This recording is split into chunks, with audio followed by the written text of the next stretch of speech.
Hey everybody, this is Tony. And this is Paul, and we are headed out on the road for the Friends for Life podcast world tour. So let's hop in the car and get going.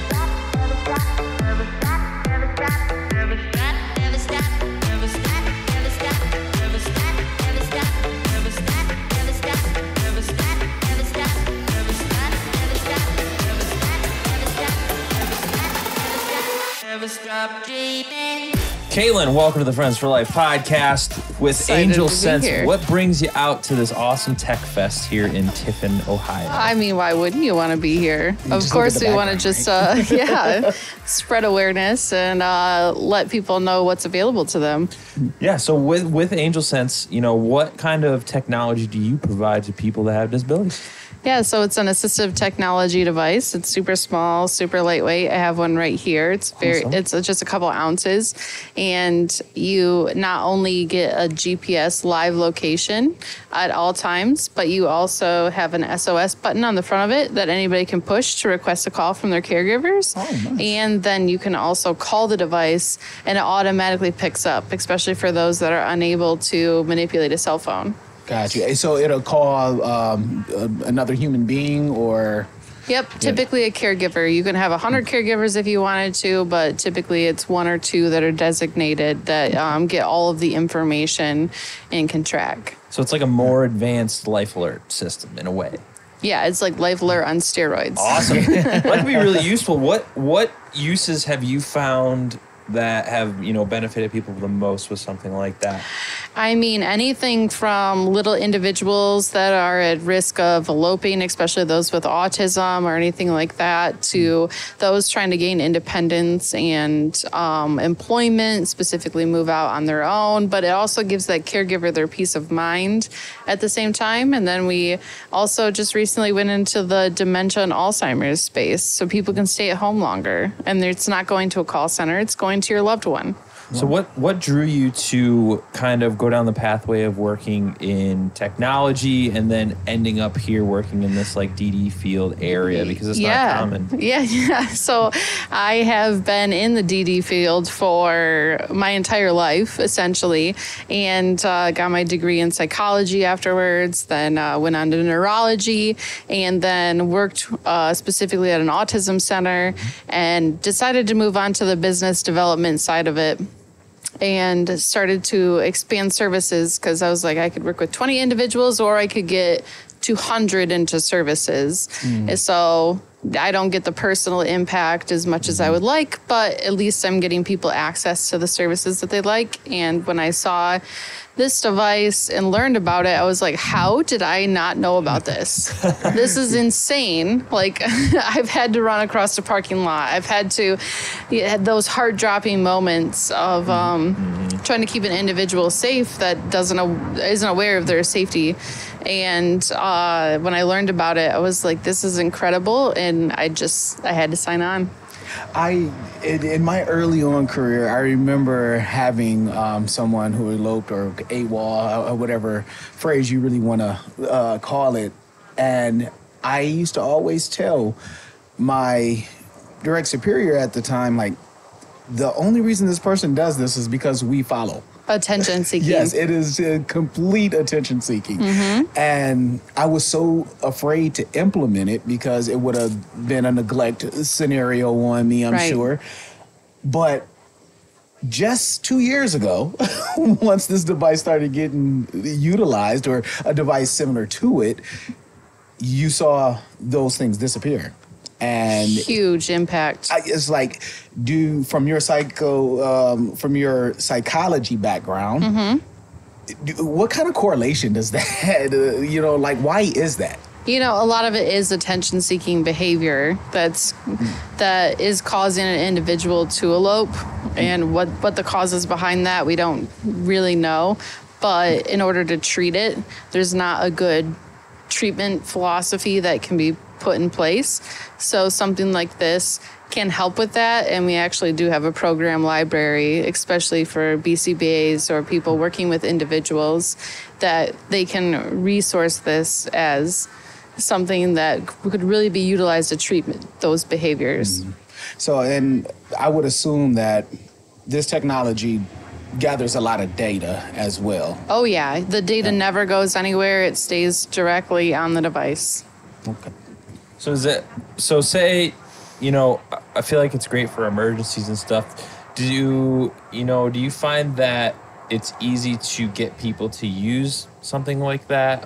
Especially like how do they have it on their person mostly? Is it just throw it in a pocket, or is it? Oh yeah, worn? and one of the most typical ways of wearing it, which is what I love when I wear it. I lose my cell phone, unfortunately, a number of times that I don't want to admit a day. You get this little kit that comes with it, and that comes with. Whoop, let me find it. Hold up. Maybe I didn't bring it with me. Oh, it's right here. My Lord. It's been a day. Yeah. It's been a day. It's toward the end of the day, right? Yeah. Right. Close enough.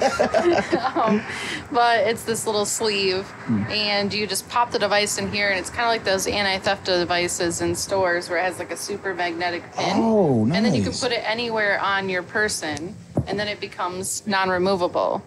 Oh, nice. So That is cool. It automatically comes with the device. But say you have somebody else that doesn't want to wear it that way. We have a sensory-friendly, super soft shirt that has a pocket that the device can go into. And if you needed to pin it, you could. And then for those, of course, that are at risk of removing their clothing or just changing a lot, we have belt options. So you can just put it on your waist, pin it on there, same thing, pop the device in here. Can't go above the shoulders, below the hips. So it's not going to mess with toileting or anything like that. And then when it comes to more independence, we have a belt clip. And we have armbands, lanyards. Those come in handy. And then waterproof options too. If you're going on vacation, you want to go swimming, go out in the ocean, we're still going to find you. Thought of There it is. I everything. like it. Yeah. Does it count your steps? Sure does. Oh my. So it's a pedometer. It's almost like a Fitbit that can save your life. And it has fall detection. Look, I'm telling you, this is what I love about coming to things like this, because I think you're probably the only vendor, and I'm very close with some of the other vendors in there, so we're not going to I say. won't tell 'em. Okay. You're the only one that I've seen that actually brought everything that I could throw on every single one of the people that I care for and feel comfortable. Yeah. Like, And it's not going to a call center. It's going directly to your loved one. and that's a very, very good option to have in life. I mean, there's too many people, I think, that don't realize that they don't want to be associated with county boards, other agencies and all. They just want their loved ones involved. And their loved ones want to be involved. They just don't have the knowledge and know-how. For sure. You know? Yeah, so that's what I'm just trying to out here to spread awareness about what's available, because I didn't know it, and I was a provider in the space for so long that it's like people need to know what's available to them. And we just recently were approved as a DoDD provider, so we can be covered underneath of the waivers. That was about to be my next question. Congratulations. And if not, right now the device is free for back to school.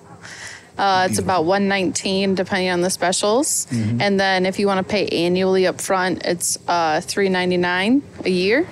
Or if you want to go month by month, it's about $39 a month. So does it come like with a built-in like cellular plan essentially when you can call it? Is that how it works? Somewhat? Yeah, because it has a SIM card in it. Okay. So that's always active, and then it comes with a customer care support team and all of those features. So say like someone just takes off dead sprint right behind you, through the ponds, over the hill, you call it. We'll know this before they're outside this fence. Because it has the geolocation. Oh my goodness. That's sweet. So do you like set like a perimeter boundary where if like it goes past it or? Yeah, so AutoSense. So that's the best part about it, is that it's not on the caregiver, because I know when adopting the technology, it can be a little like daunting. Like setting up cameras in your home takes like a day. It's like, ugh, I don't want to do this. But I know that feeling, trust me. But all you have to do is download the app, create your login. When I arrived here today, it automatically set a geofence and said, you arrived here. And it lets me know as soon as I exit as soon as I enter, and you can adjust those parameters if you need to. But it's going to do the work for you. Nice. All right, Tony, put it on and jump in the pond. I was already contemplating it. It is getting pretty hot out here. So when you say when you call it the device, it automatically starts listening. Is that what it does? You can do one way where you auto listen into the surroundings, or you can do two way where it actually rings like a phone, and then it picks up without the person doing anything. So at least it lets them know that you're calling into it, and then you can have a conversation with them, or if they're nonverbal, you can have a conversation with anybody around them. So it has a speaker in it too? Yes.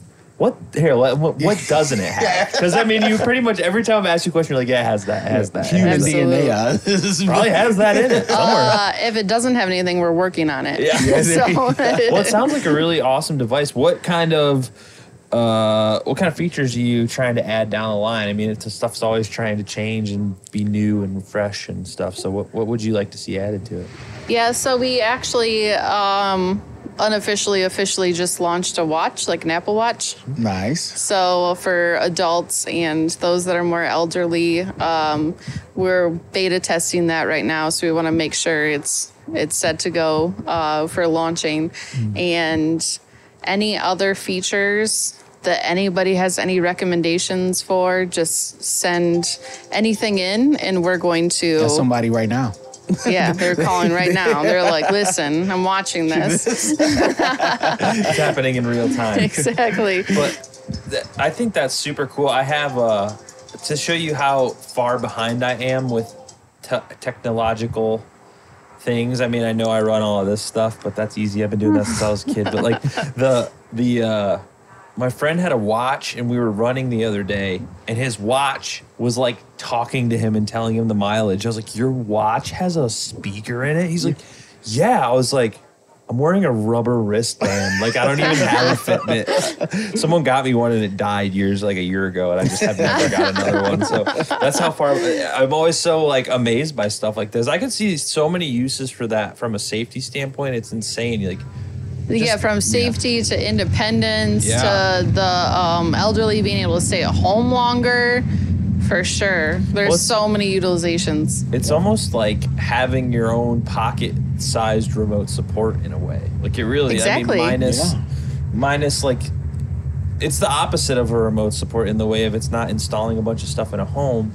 It's just on someone, and it tracks them in the opposite way. It's cool. It's like easy, a different branch of the same super easy to use. And one of the major things that I hear, especially throughout the state, is the worker shortage, especially when it comes to the direct care support workers. And it's like, well, if this could alleviate that for just a couple hours to give that person their independence, or take the dog for a walk, go check the mail, you would still be able to have communication with them. That's really going to grow the person's independence, but also free up that direct care support worker, so that way you don't have to schedule somebody full time to be with a client. Well, you said you take this all over the country as well. Yes. What separates Ohio from other places as far as like the DD field is concerned? Because everybody that we talk to is from Ohio for the most part. Everybody says we're like really far ahead of the game from a lot of other places around the country. Well, you guys are the tech first state, and that's what really separates it. And as soon as I learned that, I was like, we need to 100% go into this state. And it's so weird because you would think like California or somewhere else that has those bigger populations that are really going to be that tech first state. They're not. And I've worked throughout many different states, and so I want Ohio to be on the top of our list for sure. I have a theory about that. I really think the theory is all of our farmland. And in my company, we operate in larger counties in which there's a lot of people, and smaller counties in which your neighbor might be 3 miles away. And it can be very tough to service a lot of people in those outer skirt areas. So I'm wondering, that's just my theory, if that was part of it. But if not, hey, I'm wrong, and just give me that device and I'll run off and y'all find it later. See, I'll pin it on you real quick. My thought is that there's really not that much to do in Ohio a lot of the time, so that people have a lot more time to think of cool stuff to build and use technology. That's my opposing hypothesis. There you go. And that's not a theory. Yeah. It's along the same lines. Yeah. Well, I want to thank you for coming out here and sharing awesome technology with people, and especially explaining to us. Sounds like something I need, because I get lose myself all the time. I never know what I'm doing. Same. My wife always loses her cell phone. But Caitlin, tell people where they can find this information, how they can get in contact with you, and anything that you can to express how awesome you and what your company does. Well, yeah, of course this is awesome, and you guys have already highlighted that, and it really does create independence for individuals, but gives the caregiver that peace of mind that they really need for people to practice their independence. So our website is Angelsense, oneword.com, and you can follow us on social media. We got all that fun stuff going on. As long as you type it in, you're gonna find us. All right, that's what we like to hear. Well, we'll let you get back in there, and I think it's about time to start packing up. So thanks for taking time to talk with us. So unfortunate. Thanks, guys. Well, the after party is about to get started. Yeah. There we go. There we go.